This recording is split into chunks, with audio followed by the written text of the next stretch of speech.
பிஸ்மில்லா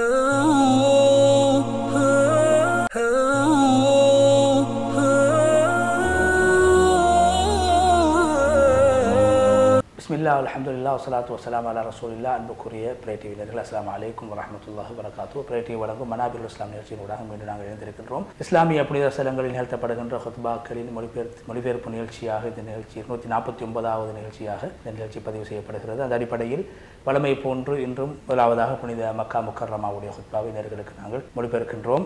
புனித மக்கா முக்கர்ரமாவுடைய ஹுத்பாவை ஹத்தீப் யாசிர் அத்தோசரி ஹஃபிதஹுல்லாஹ் அவர்கள் நிகழ்த்தியிருந்தார்கள். ஹுத்பாவின் தலைப்பு தேசப்பற்று, தாய்நாட்டை நேசிப்பது அது ஒரு இயல்பாகவும் தாய்நாட்டுக்கு செய்ய வேண்டிய உபகாரமாகவும் இருக்கிறது, விசுவாசமாக இருக்கிறது என்ற தலைப்பை கொண்டதாக அமைந்திருந்தது.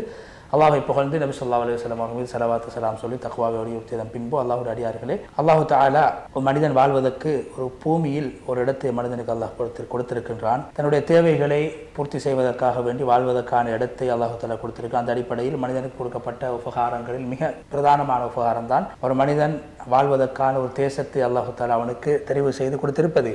மதிப்பிட முடியாத ஒரு அருட்கொடையாக தேசம் அமைந்திருக்கிறது. குர்ஆன், ஹதீஸ் இவைகளில் இந்த தேச பற்று சம்பந்தமாக நிறைய பேசப்பட்டிருக்கிறது. அல்லாஹு தஆலா ஒரு மனிதன் தன்னை நேசிப்பதோடு சேர்த்து தனது தாய் நாட்டை நேசிப்பதை அல்லாஹ் குர்ஆனிலே பேசியிருக்கின்றான்.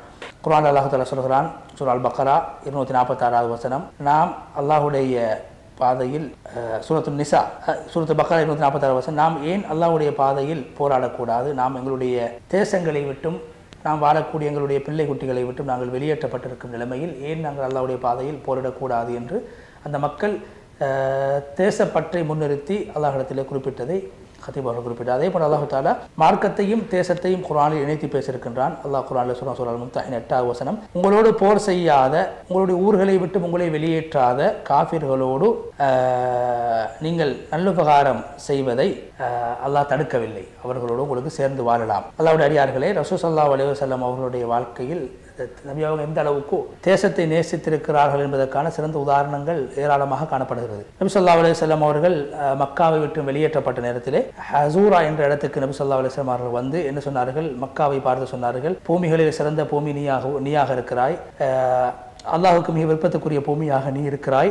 இந்த மக்காவை விட்டு நான் வெளியேற்றப்படவில்லை என்றால் ஒருபோதும் நான் வாழ்ந்த மக்காவை விட்டு நான் வெளியேற மாட்டேன் என்று நபி ஸல்லல்லாஹு அலைஹி வஸல்லம் குறிப்பிட்டார். எனவே இது இப்னு மாஜா என்ற ஹதீஸ் கிரந்தத்தில் இந்த செய்தி பதிவு செய்யப்பட்டிருக்கு. அதே போன்று நபி ஸல்லல்லாஹு அலைஹி வஸல்லம் அவர்களுக்கு அல்லாஹ் உடனடியாக அந்த இடத்தில் வைத்து நபி அவர்கள் தன்னுடைய தேசத்தை, தாய் நாட்டை நேசித்த போது அல்லாஹ் குர்ஆனுடைய வசனத்தை இறக்கினான். சூரா அல்-கஸஸ் 85வது வசனம், உங்களுக்கு இந்த குர்ஆனை எந்த அல்லாஹ் இறக்கியிருக்கிறானோ அந்த அல்லாஹ் மீண்டும் உங்களை உங்களுடைய தாய் நாட்டுக்கு, தேசத்துக்கு திருப்பி அனுப்புவான். இப்னு அப்பாஸ் ரலியல்லாஹு அன்ஹு விளக்கம் சொல்றாரு, மக்காவுக்கு அல்லாஹ் உங்களை திருப்பி அனுப்புவான். புகாரி என்ற கிரந்தத்தில் இந்த செய்தி பதிவு செய்யப்பட்டு. அதே போன்று அல்லாஹ்வுடைய அடியார்களே, தேசத்தை நேசிப்பது என்று இயல்பாக மனிதனுடைய மனிதனுடைய உள்ளத்தில் ஏற்படக்கூடிய ஒரு இயல்பான ஒரு விடயமாக இருக்கிறது. எப்போதும் தான் வாழக்கூடிய பூமியில் வாழ வேண்டும், அங்கு நிம்மதியை பெற வேண்டும் என்று ஒரு மனிதன் ஆசைப்படுவான். ஊரை விட்டு சென்றால் எப்போது நான் ஊருக்கு வர வேண்டும், நாட்டுக்கு வர வேண்டும் என்ற ஏக்கத்தோடு மனிதன் வாழ்வது ஒரு இயல்பான விடயமாக இருக்கிறது. அல்லாஹ்வுடைய அடியார்களே, தேசத்தை நேசிப்பது மார்க்கத்தில் வலியுறுத்தப்பட்ட விடயம் என்பதற்கு சிறந்த சான்றுதான். நபி ஸல்லல்லாஹு அலைஹி வஸல்லம் அவர்கள் மதீனாவுக்கு வந்த நேரத்தில், மதீனாவை வாழ்விடமாக ஆக்கிய நேரத்திலே மதீனாவுடைய அன்பை எனக்கு தர வேண்டும் என்று அல்லாஹ்விடத்தில் துஆ செய்தார்கள். ஏன் காரணம், ஏற்கனவே மக்காவுடைய அன்பு, மக்காவுடைய நேசம், மக்காவு மீது இருக்கக்கூடிய பற்று நபியுடைய உள்ளத்தில் இருந்த காரணத்தினால் மதீனாவுக்கு வந்த நேரத்தில் புதிய ஒரு சூழல், புதிய ஒரு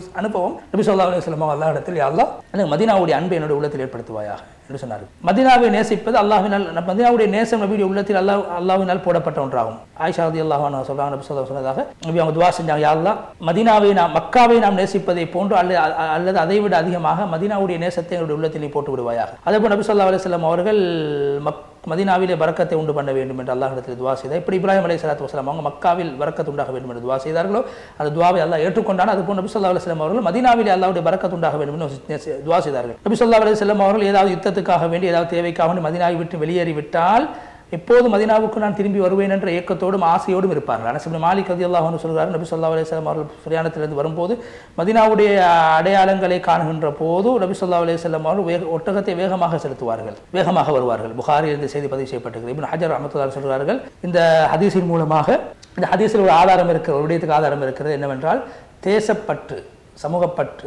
தேசத்தை நேசிப்பது, தாய் நாட்டை நேசிப்பது மார்க்கத்திலும் வலியுறுத்தப்பட்ட விடயம் ஒன்று என்பதற்கான ஆதாரம் இருக்கிறது. ஹாஃபிஸ் அல்-தஹாபி ரஹ்மத்துல்லாஹி சொல்கிறார்கள், நபி ஸல்லல்லாஹு அலைஹி வஸல்லம் அவர்களால் நேசிக்கப்பட்ட விடயங்களை பற்றி அவர்கள் பேசுகின்ற போது சொன்னார்கள், நபி ஸல்லல்லாஹு அலைஹி வஸல்லம் அவங்க ஆயிஷா ரலியல்லாஹு அன்ஹாவை மிகவும் நேசித்தார்கள். ஆயிஷா ரலியல்லாஹு அன்ஹாவுடைய தகப்பன் அபூபக்கர் ரலியல்லாஹு அன்ஹு நேசித்தார்கள். உஸாமா ரலியல்லாஹு நபியுடைய அடிமையை நேசித்தார்கள். அதே போல் அடிமையுடைய மகன் உஸாமா, அதே போன்று நபி ஸல்லல்லாஹு அலைஹி வஸல்லம் பேர குழந்தை ஹசன் ஹுசைன் நபி அவங்க நேசித்தார். அதே போன்று இனிப்பு பண்டங்களையும் தேனையும் நபி அவங்க விரும்பி சாப்பிடக்கூடியவர்களாக இருந்தார். அதே போன்று நபி ஸல்லல்லாஹு அலைஹி வஸல்லம் உஹது மலையை விரும்பக்கூடியவர்களாக இருந்தார். அதே போன்று நபி ஸல்லல்லாஹு அலைஹி வஸல்லம் அவர்கள் தன்னுடைய தேசத்தை நேசிக்கக்கூடியவர்களாக இருந்திருக்கிறார்கள். நபி ஸல்லல்லாஹு அலைஹி வஸல்லம் அவர்கள் சஹாபாக்களோடு பிரயாணம் செய்தால் அவசரமாக மதீனாவுக்கு வந்து சேர வேண்டும் என்று சஹாபாக்களை வலியுறுத்தி, அதே போன்று பொதுவாக நபி ஸல்லல்லாஹு அலைஹி வஸல்லம் அவர் யாராவது ஊரை விட்டு நாட்டை விட்டு சென்றால் தங்களுடைய தேவைகளை முடித்துவிட்டு அவசரமாக தன்னுடைய வீட்டுக்கு நாட்டுக்கு வர வேண்டும் என்று வலியுறுத்தியிருக்கிறார். நபி அவங்க சொன்னாங்க, ஒரு மனிதனுடைய தேவையை முடித்துவிட்டால் பிரயாணத்தில் அவசரமாக வீடு செல்ல வேண்டும். புகாரி முஸ்லிமில் இந்த செய்தி பதிவு செய்யப்பட்டிருக்கு. அல்லாஹ்வுடைய அடியார்களே, எனவே தேசப்பற்று என்பது மனிதனுடைய உள்ளத்தில் இயல்பாக காணப்படக்கூடிய ஒன்றாக இருக்கிறது. அதிலும் குறிப்பாக இந்த மக்கா என்பது அல்லாஹ்வுடைய புனிதமான ஒரு ஊராக இருக்கிறது. வஹி இறங்கிய குர்ஆன் இறங்கிய இடமாக இருக்கிறது. இந்த பூமியை நேசிப்பது மிகவும் வலியுறுத்தப்பட்ட ஒரு விடயமாக இருக்குது. அல்லாஹ் தஆலா அங்கே இருக்கக்கூடிய அந்த அல்லாஹ்வுடைய வீட்டை அல்லாஹ் பரிசுத்தப்படுத்தியிருக்கிறார். அது முஸ்லீம்களுடைய கிபிலாவாக இருக்கிறது. மார்க்க அறிவின் கலங்கரை விளக்காக திகழ்கிறது. ஈமான் ஒதுங்கக்கூடிய இடமாக இருக்கிறது. இந்த பூமியில் வாழக்கூடியவர்கள் தூய கொள்கையிலும் தூய மார்க்கத்திலும் இருக்கிறார்கள், ஒற்றுமையாக இருக்கிறார்கள், ஐக்கியத்தோடு இருக்கிறார்கள். சிறந்த ஆட்சியாளர்கள் அல்லாஹ் தஆலா அமைத்து கொடுத்திருக்கிறான்.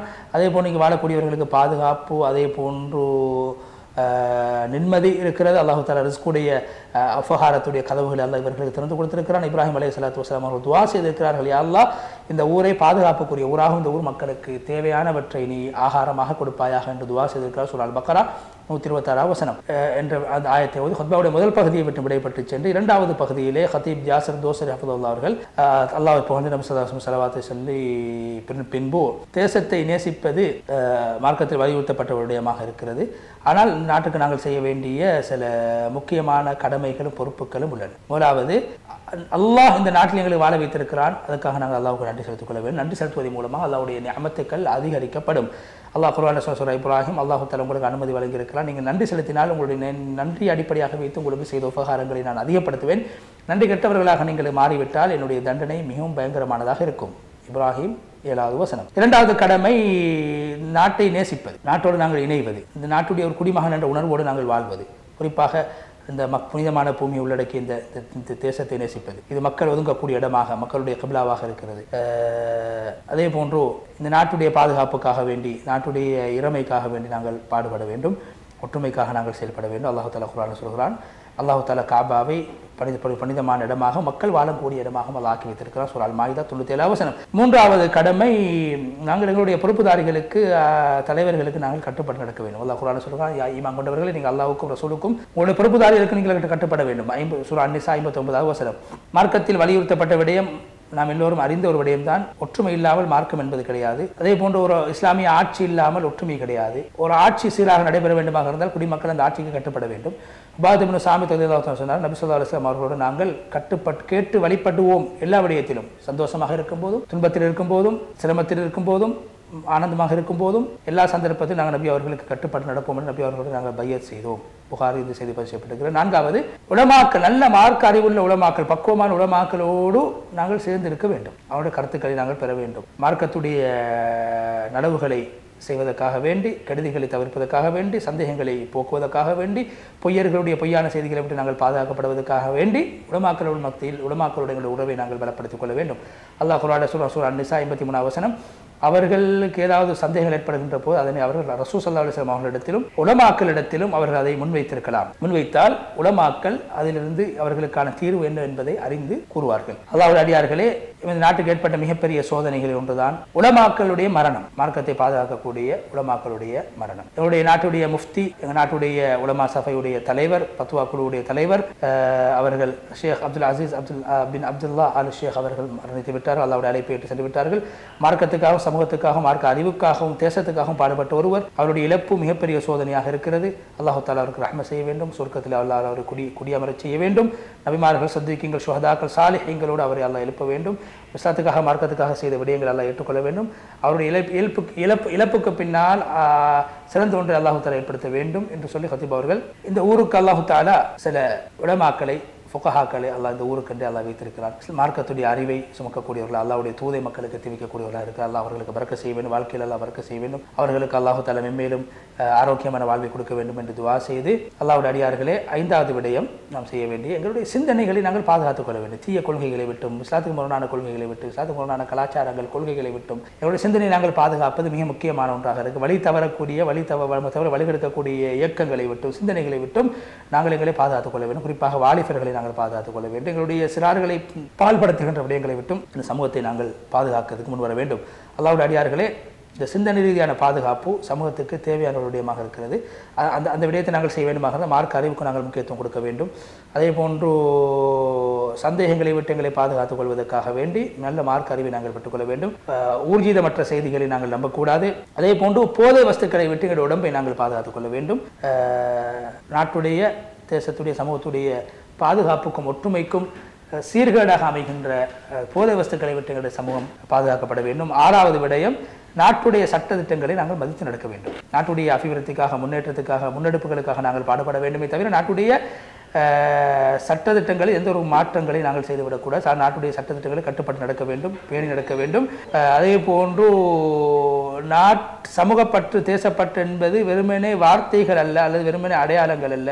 மாறாக அது இஸ்லாம் கூறுகின்ற ஒழுக்க விழுமியங்களோடு சம்மந்தப்பட்டிருக்கிறது, ஒழுங்குகளோடு சம்மந்தப்பட்டிருக்கிறது. அது நாட்டுக்காக, சமூகத்துக்காக சேவை செய்வதோடு சம்மந்தப்பட்டிருக்கிறது என்று சொல்லி அல்லாஹ்வை பயப்படுங்கள் என்று சொல்லி ஸல்லல்லாஹு அலைஹி வஸல்லம் என்று சொல்லி நீண்ட ஒரு துஆவை செய்து ஹத்தீப் யாசிர் தோசரி ஹஃபிலஹுல்லாஹ் புனித மக்கா முக்கர்ரமாவுடைய ஹுத்பாவை விட்டு விடைபெற்று சென்றார்.